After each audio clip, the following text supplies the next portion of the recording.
కనిపిస్తారు కొంచెం సైడ్ నుంచి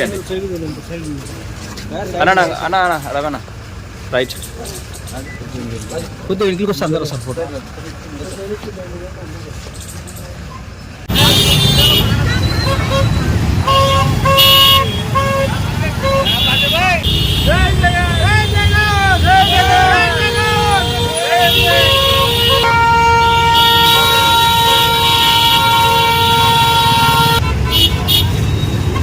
మనకి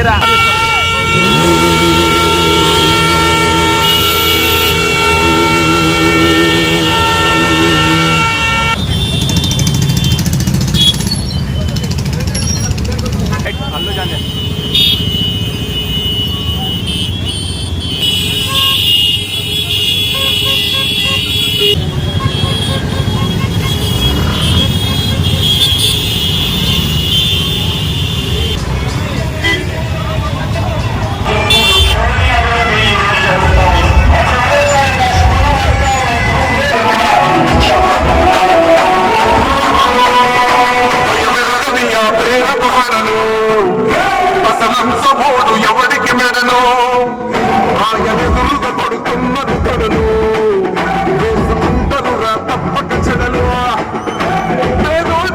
సౌల 4 మెతుకుల కోసం ప్రజా సంకల్ప యాత్ర చేసి గెలిసిన పౌరుషం పక్కన పెట్టిందుల పేదల కోసం జెండలు జత కట్టడమే మీ ఎజెండో జనగుండల గుడి కట్టడమే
ఆసారివానికి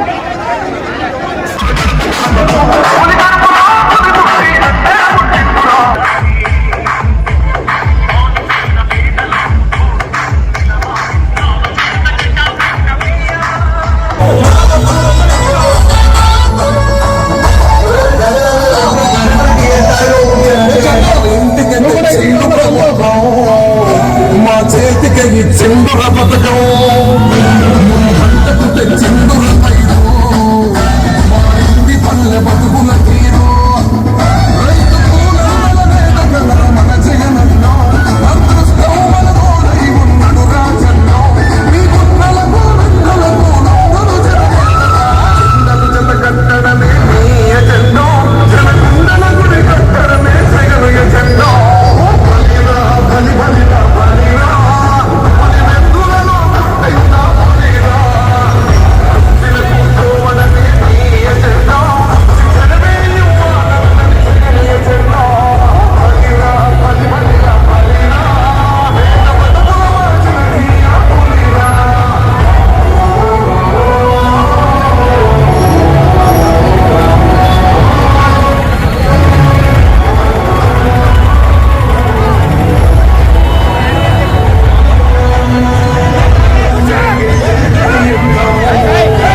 సర్పంచులు సీనియర్ నాయకులు ఆదోని శాసనసభ్యులు సాయి ప్రసాద్ రెడ్డి గారు, అలాగే మంత్రాలయం శాసనసభ్యులు బాలాజీ రెడ్డి గారు, ఆలయ శాసనసభ్యులు విరూపాక్ష గారు, పత్తికొండ మాజీ శాసనసభ్యురాలు శ్రీదేవమ్మ గారు, అలాగే ఎమ్మెగనూరు మాజీ శాసనసభ్యురాలు మాజీ పార్లమెంట్ సభ్యులు రేణుకమ్మ గారు, అలాగే కోడుమూరు ఇన్ఛార్జి సతీష్ గారు, డిప్యూటీ మేయర్ రేణుకమ్మ గారు, మిగతా చాలా మంది నాయకులు ఉన్నారు. మా మేయర్ కర్నూలు పట్టణ మేయర్ భూమి రామయ్య గారు, ఇతర నాయకులందరికీ పేరు పేరున హృదయపూర్వక ధన్యవాదాలు తెలియజేస్తా ఉన్నాను.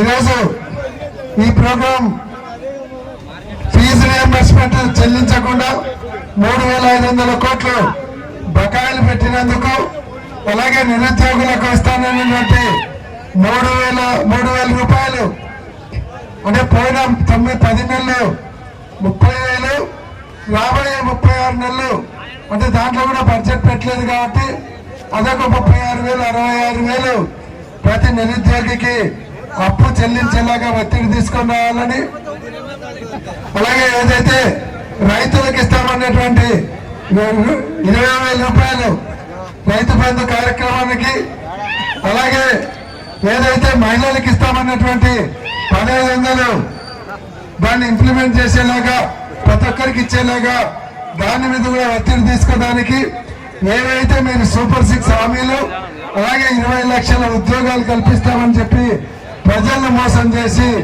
మొదటి సంవత్సరంలో కనీసం 10 ఉద్యోగాలు కూడా కనీసం 1000 ఉద్యోగాలు ఇవ్వలేనటువంటి పరిస్థితి.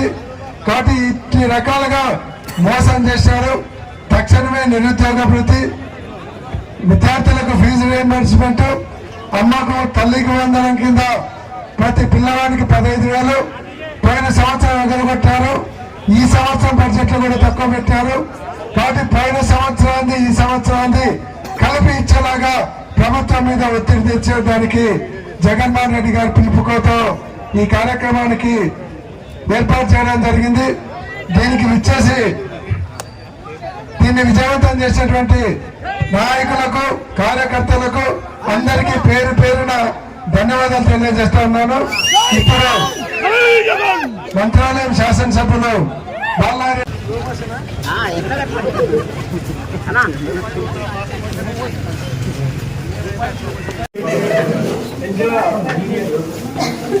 కొద్దిగా అందరూ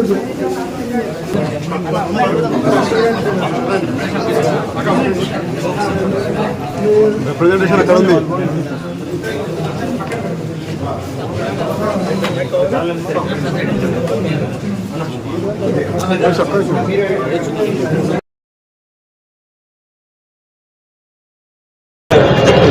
ఈరోజు ముఖ్యంగా విద్యార్థులకు,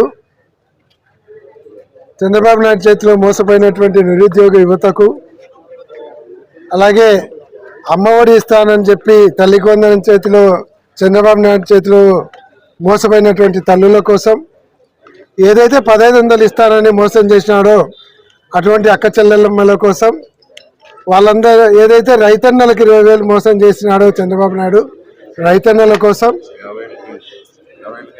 చెప్పినారు బీసీ ఎస్సీలకు 50 సంవత్సరాలు దాటితే పింఛన్ ఇస్తానని చెప్పి చంద్రబాబు నాయుడు చేతిలో మోసపోయినటువంటి ప్రజల కోసం, అలాగే ఏదైతే వైద్య వృత్తిని ఆశించి చదివి 17 మెడికల్ కాలేజీలు ప్రైవేట్ పరం చేస్తుంటే మోసపోతున్నటువంటి వైద్య విద్యార్థుల కోసం, వాళ్ళందరి కోసం ఈరోజు ఈ పోరుబాట చేయడం జరిగింది. కాబట్టి వాళ్ళందరికీ ఏదైతే మీరు ఎలక్షన్లకు ముందు ఈ వర్గాలకన్నిటికీ హామీలు ఇచ్చినారో ఆ హామీలన్నీ నెరవేర్చాలనేది మేము ప్రధానంగా డిమాండ్ చేస్తున్నాం. అన్నిటికంటే ముఖ్యమైనది నిరుద్యోగ భృతి. మీరు ఈ 10 నెలల్లో 30,000, వచ్చే సంవత్సరం కూడా బడ్జెట్లో పెట్టలేదు కాబట్టి అదొక 36,000, మొత్తము 66,000 నిరుద్యోగ యువతకు మీరు అప్పున్నారు. అది వెంటనే చెల్లించే కార్యక్రమం ఈ బడ్జెట్లో పెట్టాలని మేము డిమాండ్ చేస్తున్నాం. రెండోది 17 మెడికల్ కాలేజీలు మెయింటైన్ చేయలేక ప్రైవేట్ పరం చేస్తామంటున్నారు. 17 మెడికల్ కాలేజీలు మెయింటైన్ చేయలేని వాళ్ళు 26 జిల్లాలు ఉన్నటువంటి రాష్ట్రాన్ని మీరు పరిపాలించడానికి మీకు అర్హత ఉందా? ఒక నారాయణే 70 మెడికల్ కాలేజీలు మెయింటైన్ చేస్తున్నాడు. ఇంతమంది ఐఏఎస్ ఆఫీసర్లు, ఐపీఎస్ ఆఫీసర్లు, ఐఏఎస్ ఆఫీసర్లను పెట్టుకొని 17 మెడికల్ కాలేజీలు మెయింటైన్ చేయడం చేత కాదు, మేము ప్రైవేట్ పరం చేస్తున్నామని చెప్పుకోవడానికి సిగ్గు లేదా?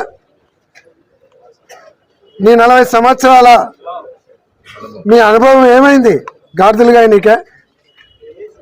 కాబట్టి మీరు 17 మెడికల్ కాలేజీలు చేత మెయింటైన్ చేయడం చేత కాకుంటే ఈ రాష్ట్రాన్ని పరిపాలించడానికి మీకు అర్హత లేదు, రాజీనామా చేసిపోండి.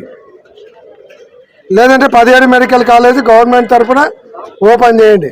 17 మెడికల్ కాలేజీలు ఒక్కసారిగా ఒక రాష్ట్రానికి శాంక్షన్ కావడం అనేది భారతదేశ చరిత్రలో ఎప్పుడూ జరగలేదు. జగన్మోహన్ రెడ్డి గారు తీసుకొని వచ్చారు.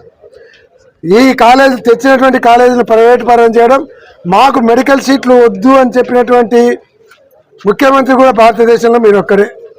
కాబట్టి హామీలతో పాటు మెడికల్ కాలేజెస్ ప్రైవేటైజేషన్ చేయకూడదు, దానిలను గవర్నమెంటే నడపాలని ప్రధానంగా డిమాండ్ చేస్తూ ఉంటాం.